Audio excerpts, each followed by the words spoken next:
Bonjour à tous, bienvenue sur ma chaîne, bienvenue aux nouveaux abonnés. Je remercie les abonnés de votre fidélité, vos likes, vos partages, vos gentils commentaires. Je vous retrouve aujourd'hui pour une nouvelle guidance pour les flammes jumelles à tout niveau de parcours. Nous verrons dans quelle énergie est le masculin sacré, puis dans quelle énergie est le féminin sacré, où en est la relation, quelles sont les choses à travailler ou à libérer, comment la relation va évoluer. Pour cela, vous retrouverez tous les oracles utilisés sous la vidéo. Il y a toute la liste. Il s'agit d'une guidance générale. Ne prenez que ce qui résonne en vous. Pour une guidance personnalisée, vous pouvez me contacter. Il y a un lien pour prendre rendez-vous.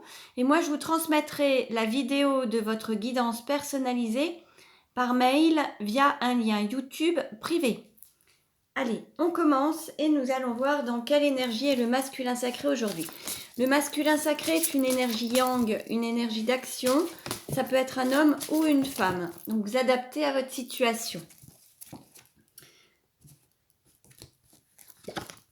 Nous avons le chaman avec le nombre 11. Le nombre 11, c'est le nombre des flammes jumelles. On a un masculin sacré qui se relie à la terre, à l'univers, aux éléments. Qui est proche de la nature, qui est vraiment très proche des animaux, de la nature, de la terre. Alors on peut avoir soit un masculin sacré qui fait des soins énergétiques, qui fait du chamanisme, qui travaille aussi avec les animaux dans la nature. Ça peut être quelqu'un qui travaille à l'Office national des forêts, quelqu'un qui travaille à la campagne en tant qu'agriculteur. On peut avoir aussi des personnes qui font partie d'associations pour les animaux ou la défense de la nature. Et puis on a des personnes qui peuvent faire des soins énergétiques ou du travail spécifique avec voilà, la nature, la naturopathie, euh, tout ce qui est paramédical également. Alors, nous allons voir maintenant dans quelle énergie est le féminin sacré aujourd'hui. Le féminin sacré, c'est une énergie yin. Bon, ben voilà. Nous avons l'enfant étoile avec le chiffre 1. Alors là, on a un féminin sacré qui est dans son unicité, qui est totalement aligné, qui se complaît peut-être dans une zone de confort où il y a de la joie, où il y a quand même un épanouissement. On a un féminin sacré qui se reconnecte à son enfant intérieur, qui se reconnecte à sa mission d'âme, à son intuition, sa créativité, qui s'écoute, qui est vraiment à l'écoute de lui-même ou d'elle-même, à l'écoute de son âme, et c'est ce qui lui met, le met ou la met en joie.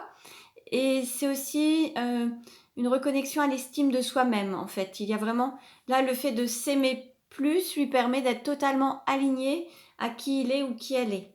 On parle d'unicité, d'autonomie, d'indépendance et d'alignement. Alors, quelle carte représente la relation aujourd'hui? Alors, on a le message de l'au-delà. Bon, là, il va y avoir des messages d'envoyer. Vous allez avoir des synchronicités, des signes de l'univers. Il va y avoir toute une symbolique. Regardez autour de vous si vous avez des messages envoyés de l'univers avec voilà, les synchronicités, les messages des heures, les heures miroirs, et puis des symboles, hein, les plumes, euh, tous ces messages. Il va y avoir quelque chose d'envoyé, mais ça peut être aussi une intervention divine. Il peut y avoir aussi une forme de justice divine. Alors on continue. Et nous allons voir sur le parcours de flammes jumelles où en est le masculin sacré. Sur le parcours de flammes jumelles où en est le masculin sacré.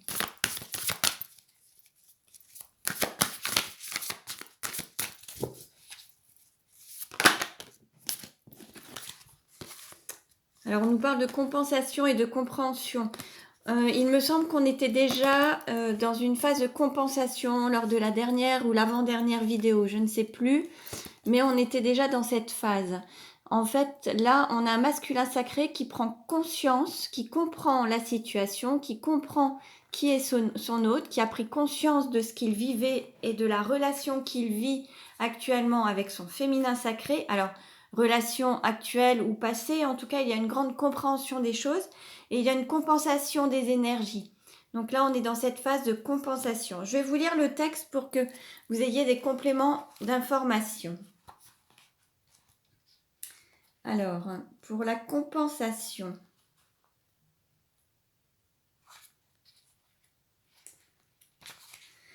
Alors, on vous dit, la compensation fait partie intégrante du processus des flammes jumelles. Elle vient après la nuit noire de l'âme.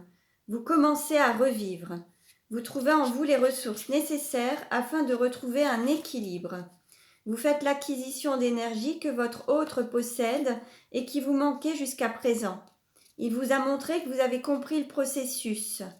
Vous avez compris qu'il faut vous aimer inconditionnellement pour pouvoir aimer votre autre inconditionnellement. Votre être se remplit d'énergie positive et nouvelle, ne laissant plus de place au vide et au manque. Vos pôles énergétiques masculin sacré et féminin sacré trouvent un meilleur équilibre en vous. Cette carte indique que la charge énergétique que vous portiez jusqu'à présent se fluidifie et bascule vers votre flamme jumelle de manière à lui montrer ce qu'elle doit de son côté travailler. La compensation s'établit énergétiquement entre vous deux et la source demande à présent à votre autre de travailler à sa propre compensation en lui.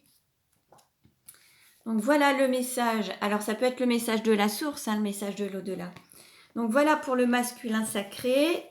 Alors, où en est le féminin sacré sur son parcours de flamme jumelle?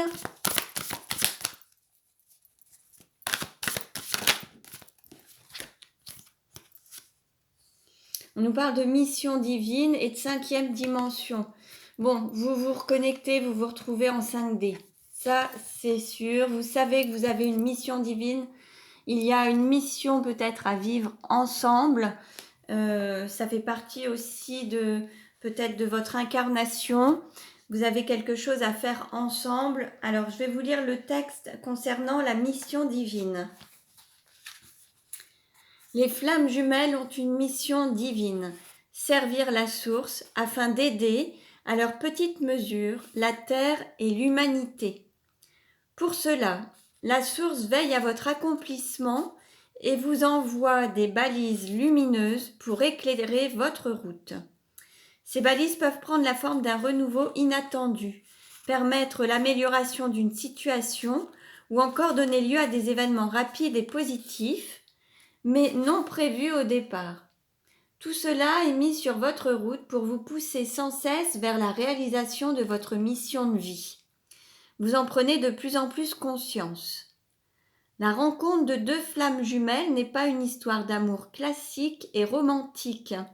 Vous allez vivre votre couple de plus en plus en tant que couple divin incarné sur Terre et y poser des énergies d'amour. Vous allez faire descendre dans la matière la complétude parfaite en vous et l'amour inconditionnel pour tous et ainsi aider les autres. Vous comprenez pourquoi ce chemin de flamme jumelle est si dense et si complexe, car au-delà de votre propre histoire, vous avez une mission divine envers la Terre et l'humanité. Votre parcours de flamme jumelle est intrinsèquement lié à un champ d'énergie plus vaste qui touche à votre mission d'âme. Par votre avancement propre, vous plantez une graine pour l'humanité tout entière. Cette carte est très positive et vous ouvre tout le champ des possibles. Votre réalisation est là, à portée de main, vous êtes éclairé et vous allez réussir. Donc voilà pour le féminin sacré. Voilà un petit peu ce qu'on vous dit. Donc prenez ce qui résonne en vous. Et on va continuer. Et nous allons voir justement avec les vies antérieures, quelle est la vie antérieure en lien avec la situation actuelle du masculin sacré.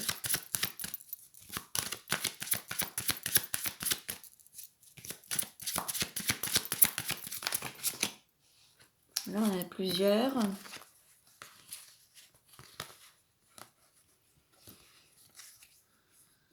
Bon, il y a bien des contrats d'âme, des écrits.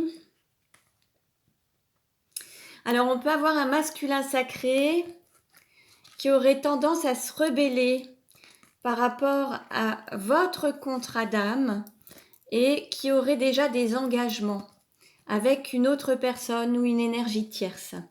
Donc là, on peut avoir comme une lutte du masculin sacré vis-à-vis vis-à-vis de votre relation par rapport à un contrat d'âme qu'il a déjà avec des engagements avec d'autres, avec une autre énergie tierce. Ensuite, on peut aussi avoir un masculin sacré qui est un peu rebelle, qui a tendance à refuser sa propre faiblesse, à défendre les personnes plus faibles en fait, à être un peu un porte-parole. On peut aussi avoir un masculin sacré qui aime écrire, qui aime lire, qui aime la littérature. C'est possible également. Alors, quelle est la vie antérieure en lien avec la situation actuelle du féminin sacré?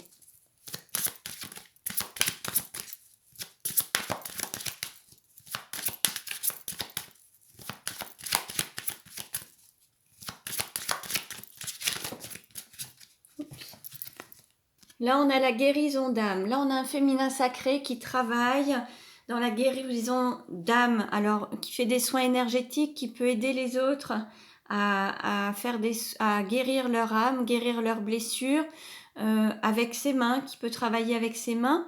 Et on a aussi un féminin sacré qui peut guérir son âme personnelle aussi, sa propre âme actuellement, qui est dans une phase de guérison et qui est en phase de guérison à la fois pour lui ou pour elle et qui aide les autres à guérir de leurs propres blessures. Alors on continue et nous allons voir où en est le masculin sacré dans sa vie actuellement.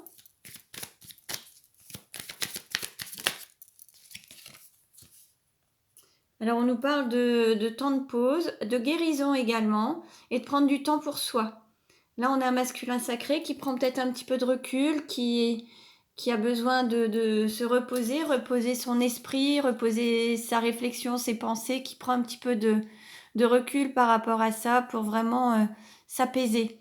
On peut avoir un masculin sacré qui était beaucoup dans le mental jusqu'à présent, à beaucoup réfléchir, à vouloir peut-être tout contrôler. Et là, il y a besoin de prendre un petit peu de distance pour guérir justement ce trop-plein de pensées. Où en est le féminin sacré dans sa vie actuellement? Alors là, on a un féminin sacré qui prend de la hauteur aussi par rapport à ses idées, par rapport à une situation, qui prend un autre point de vue, qui évolue, qui a peut-être un champ plus large de vision, qui a tendance à s'ouvrir, à avoir un esprit plus vaste, plus grand, et qui quitte une situation qui ne lui convient pas ou qui ne lui convient plus. Donc il y a une évolution des idées, puis il y a le fait de voir certaines situations sous un autre angle, et de ce fait, il va y avoir des changements avec une prise de hauteur, en fait, une prise de recul par rapport à certaines situations, et le fait de quitter une situation ou de partir d'une situation, alors que ce soit personnel, professionnel, social, amical, ou un lieu de vie ou autre, là il y a un changement qui se fait parce qu'il y a une prise de conscience plus élevée, plus éveillée. En dos de deck, on a la reine d'épée. Donc on pourrait avoir donc un féminin sacré qui est vraiment une femme qui veut vraiment, qui va peut-être y voir plus clair et qui va sortir d'une situation où il y avait peut-être des mensonges ou du silence, et elle va écouter son intuition, se recentrer sur elle-même et s'aligner vraiment à sa propre valeur, à son âme, à sa mission de vie, sa mission d'âme, en se recentrant, en faisant une forme d'introspection sur elle-même. Donc le féminin sacré peut être une femme et le masculin un homme, ou alors après vous adaptez à votre situation. Alors on continue et nous allons voir quels sont les sentiments du masculin sacré envers le féminin sacré.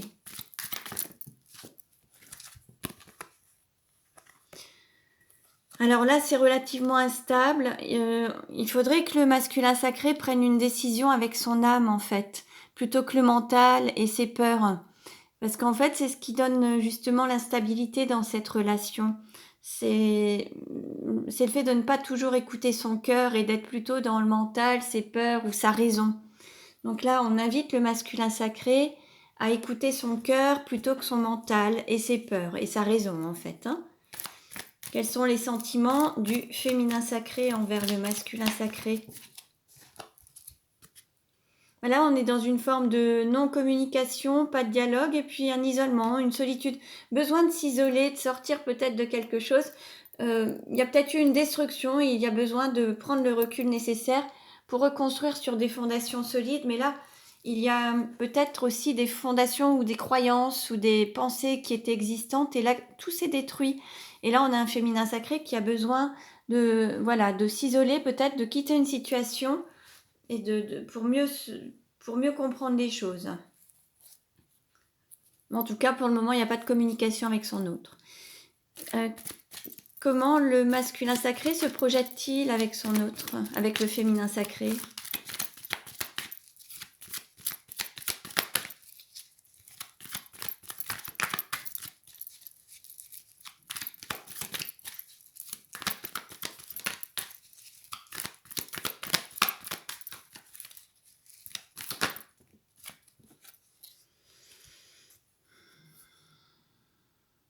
On l'invite à écouter son intuition, à se laisser guider par son intuition. Alors on peut avoir un masculin sacré qui a aussi beaucoup d'intuition, de la médiumnité, qui peut avoir une certaine clairvoyance. Et on l'invite à l'écouter, à la suivre pour savoir connaître sa direction en fait. On est vraiment du fait de passer du stade peut-être de binôme, de couple, à un amour inconditionnel. Alors on peut avoir un masculin sacré qui est déjà engagé dans une relation et on l'invite à aller vers cet amour inconditionnel avec sa moitié d'âme. Comment le féminin sacré se projette-t-il avec le masculin sacré? Alors on a le féminin sacré a conscience qu'il y a cette protection divine dans la relation, que c'est un lien divin. On est dans une triangulaire. Il y aurait la volonté de passer du stade de célibataire peut-être à stade de couple. La seule chose, c'est que le féminin sacré ne veut pas revivre cette triangulaire telle qu'il l'a vécue par le passé. Maintenant, ça, il n'en veut plus. Si c'est pour... là, l'idée, ce serait de passer d'une forme d'isolement, de solitude à une forme de couple, mais plus de triangulaire. Là, on a un féminin sacré qui refuse cette triangulaire, qui ne veut pas revivre le passé dans cette triangulaire en tout cas. Quelle carte représente la relation actuellement ?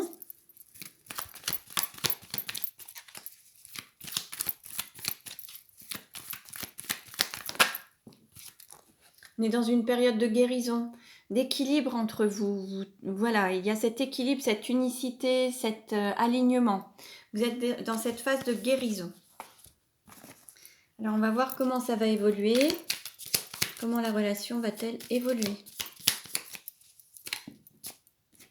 Bon, on nous parle d'amour, hein, de reprise d'amour quand même. Hein. Alors...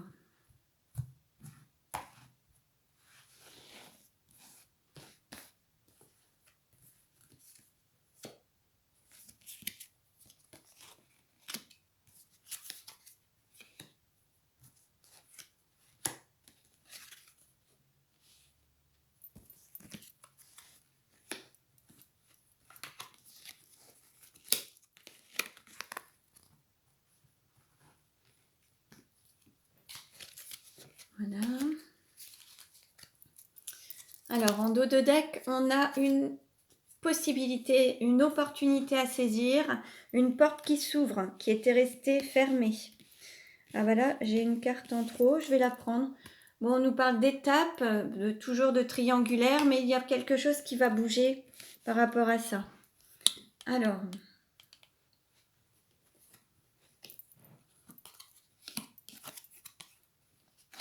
Mais il y a besoin d'un retour à soi qui peut faire que la relation stagne, mais pour aller vers plus d'équilibre. Une phase d'introspection pour trouver plus d'équilibre et avoir un repos aussi ou des vacances. Il y a besoin de cet équilibre, cette unicité, cet isolement, peut-être le fait de faire une forme d'introspection.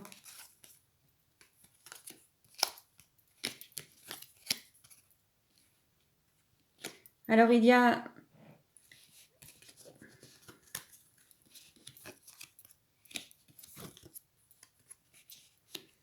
en fait, il y a la volonté d'aller vers plus d'engagement, de passer un cap, de ne pas forcément savoir comment passer ce cap, de se poser beaucoup de questions en fait.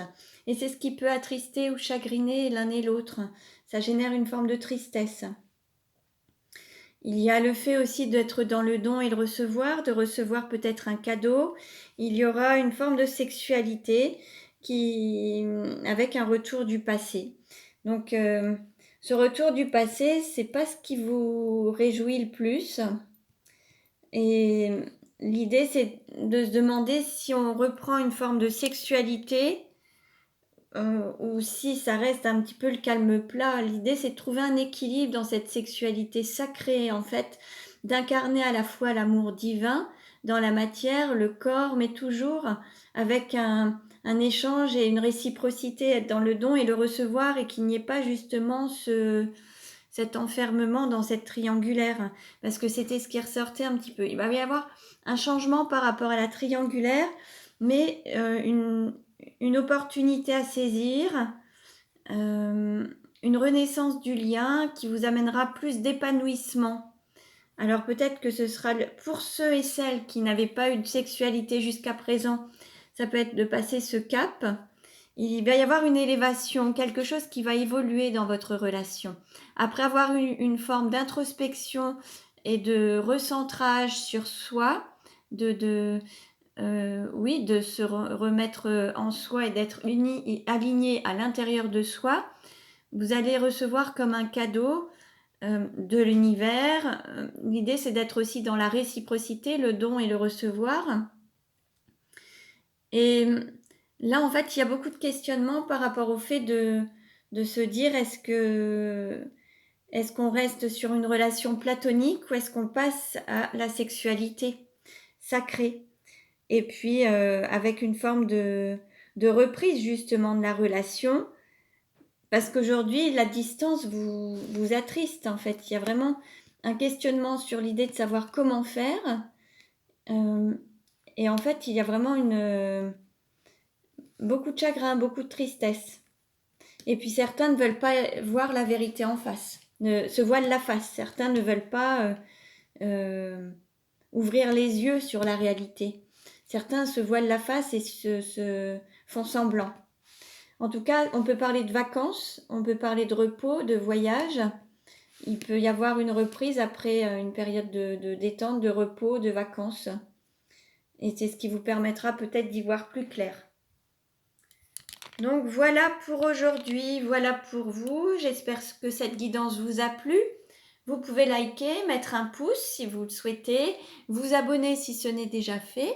Pensez à cliquer sur la cloche pour recevoir les notifications des prochaines vidéos. Et puis, je vous remercie, je vous souhaite le meilleur et je vous dis à très bientôt.